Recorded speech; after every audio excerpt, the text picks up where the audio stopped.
There was a time when communication had a location, not a device you carried, not a notification that followed you, but a place you went to. If you needed to make a call, you left where you were. You walked, you searched, you waited. A phone call required intention. You stepped into a booth, closed the door, separated yourself from the street. For a moment, the world outside paused. Voices traveled through wires. Coins dropped into metal slots. Time was measured in minutes, not messages. You didn't call casually. You called because it mattered.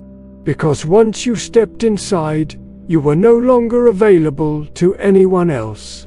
The booth created boundaries between public and private, between noise and focus, between urgency and patience. You couldn't be reached at all times, and no one expected you to be. If someone missed you, they waited. If a call went unanswered, it stayed unanswered. Silence was not alarming. It was normal.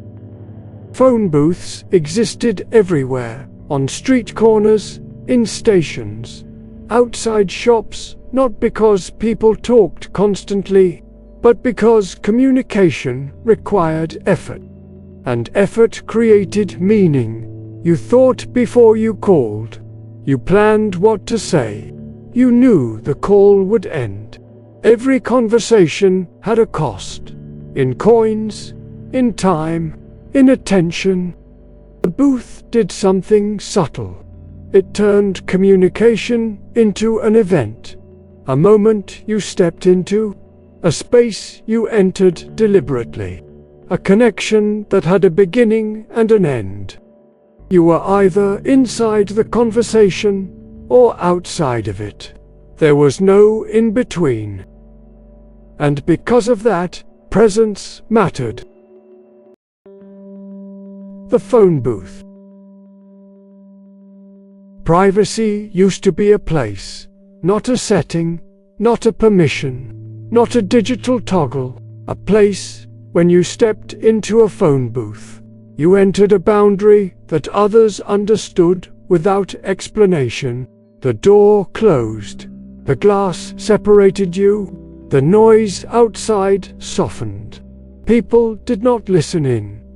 Not because they couldn't, but because the space itself signaled restraint. The booth created an agreement. If someone was inside, they were not available. If the door was closed, the conversation was not yours. There were rules, unspoken, but widely respected. You waited your turn. You looked away. You gave distance. Privacy was not enforced by software. It was enforced by social understanding. And because it had a physical shape, it carried weight. A call made in a booth was intentional. You chose the moment. You chose the words. You chose when to end it. There was no scrolling, no multitasking, no silent audience. Just a voice on the line, and the awareness that the call would end when the coins ran out. This imposed a limit, and limits shaped behavior. People spoke differently when time was measured. They listened more carefully. They got to the point. Silence was part of the exchange. Pauses were not awkward. They were natural. The booth made communication deliberate. You couldn't disappear mid-sentence. You couldn't ghost someone. You couldn't vanish without consequence. If you hung up, it meant something. If you didn't call back, it was noticed. The structure demanded accountability. And because communication required effort, it was treated with respect. You didn't broadcast your thoughts. You didn't narrate your day. You didn't call unless there was a reason. The world moved slower, not because it was inefficient, but because connection had a cost. and that cost created meaning. The phone booth was not just a tool, it was a social contract. A shared understanding that attention, privacy, and presence were limited resources, and when something is limited, people treat it carefully. The change did not arrive loudly. There was no announcement, no moment when the phone booth was declared obsolete. It simply became unnecessary. The phone stopped being a place. It became something you carried. At first, it felt like freedom. You no longer had to search for a booth. You no longer had to wait. You no longer had to plan. Communication followed you, then it stayed with you. And slowly, the boundary disappeared. There was no door to close, no glass to separate you, no visible signal that you were unavailable. The call could come any time, from anywhere, for any reason, and because it could, it eventually did. The expectation shifted. Being unreachable was no longer normal. It became suspicious. If you didn't answer, people wondered why. If you didn't respond, they assumed intention. Silence stopped being neutral. It became a message. The phone was no longer a destination. It was a presence. It lived in pockets, on desks, beside beds. And with it came a new rule. You are always potentially available. The boundary that once required effort to cross was now permanently open. Calls no longer required planning. Messages no longer required urgency. They arrived constantly, small, frequent, endless, and because there was no cost, there was no filter. Thoughts were sent as they formed. Updates were shared as they happened. Silence was filled automatically. The structure that once slowed communication had vanished. And with it, something subtle changed. People stopped waiting. They stopped preparing. They stopped finishing one moment before entering the next. Conversation became continuous. Presence became divided. Attention became fragmented. The phone booth had once created an edge, a clear line between connection and solitude. Now there was no edge, only overlap, only interruption, only the sense that something might arrive at any moment. And when everything can reach you, nothing ever truly leaves you alone. When the boundary disappeared, silence changed its meaning. It was no longer neutral. It was no longer empty. It was no longer safe. Silence became something to explain. If a message went unanswered, it felt deliberate. If a call was missed, it felt personal. The absence of response began to carry weight. People started to interpret gaps. A delay was no longer just a delay. It was a signal. Why didn't they answer? Why haven't they replied? Why are they quiet? Questions replaced patience. The phone made communication instant, but it also made waiting visible. Unread messages, missed calls, seen indicators. Every moment of silence was documented. And because silence was visible, it became uncomfortable. People filled it.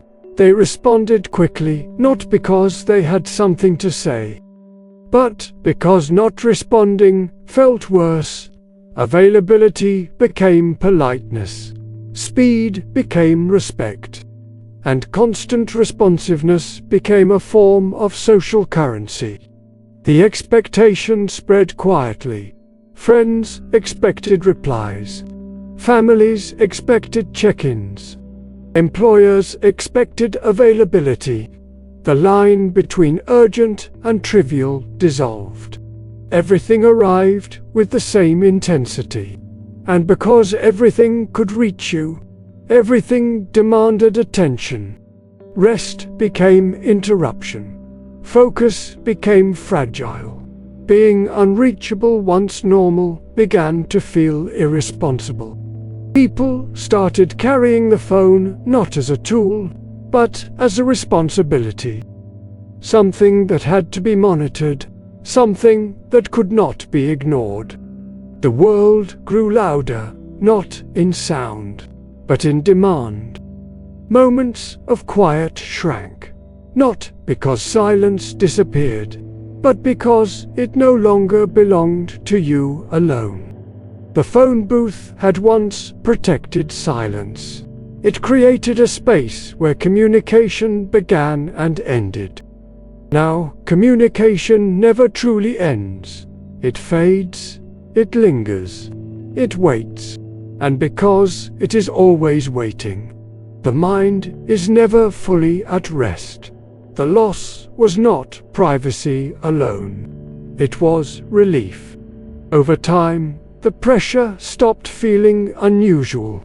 Not because it disappeared, but because people adapted. The mind learned to live with interruption. Notifications became background noise. Unread messages became permanent. Availability became assumed. People stopped asking whether they should respond. They asked how quickly. The question was no longer, is this important? It became, why haven't I answered yet? Silence, once protected, was now managed. People scheduled it, muted it, filtered it. Privacy was no longer built into the world. It had to be negotiated. Do not disturb, airplane mode. Unread receipts. Silence became a feature you turned on, not a condition you lived in. And because it was optional, it felt fragile. People learned to signal availability. Green dots, online status, read indicators. Presence became visible even when nothing was being said. You could be alone and still feel observed. The phone became a boundary manager. It told others when you were reachable. It told you when others expected you to be. This created a new kind of etiquette. Delayed replies needed explanations. Missed calls required apologies. Being unreachable demanded justification. And slowly, people internalized the rules. They checked their phones without thinking. They responded reflexively. They kept conversations open indefinitely. The beginning and end of communication blurred. Conversations didn't conclude, they paused. Waiting replaced closure, and because everything remained open, the mind never fully closed a loop. Attention was no longer directed. It was distributed, split between the present moment and the possibility of interruption. This became normal, not because it was healthy, but because it was unavoidable. The world reorganized around constant reachability. Work adjusted expectations. Relationships adapted rhythms. Life compressed into notifications and replies. The phone booth had once shaped behavior by imposing limits. Now behavior was shaped by removing them. And once the limits were gone, the only remaining boundary was personal discipline, which meant the burden shifted from infrastructure to the individual. The phone booth did not disappear because it failed. It disappeared because the world no longer required it. Or at least, it believed it didn't. The booth solved a problem that no longer seemed urgent. It protected silence. It defined availability. It gave communication a beginning and an end. When it vanished, nothing replaced those functions directly. They were scattered. Some became settings, some became habits, some became expectations we quietly learned to carry. What was lost was not the booth itself. It was the relief of knowing you could step away, without explanation, the certainty that silence did not mean neglect, that absence did not imply intention, that privacy did not need to be justified. The booth made limits visible, and visible limits are easier to respect. Today, limits exist mostly in theory. You can mute notifications, you can turn off alerts, you can disconnect, but these actions require effort and explanation. Silence is no longer default. It is a decision, and decisions carry weight. The phone booth once made presence deliberate. You stepped into communication, and when you stepped out, it ended. Now communication follows you. It waits. It lingers. It accumulates. The responsibility to manage it has shifted inward, from infrastructure to willpower, from shared understanding to personal discipline. This is not a failure of technology. It is a trade. Convenience replaced boundaries. Speed replaced pauses. Reach replaced restraint. And with those changes came power and pressure. The booth did not ask you to be available. It allowed you not to be. That permission was built into the world. Now it must be reclaimed deliberately, not by rebuilding phone booths, but by remembering what they protected: attention, presence, and the quiet spaces where thought could begin and end.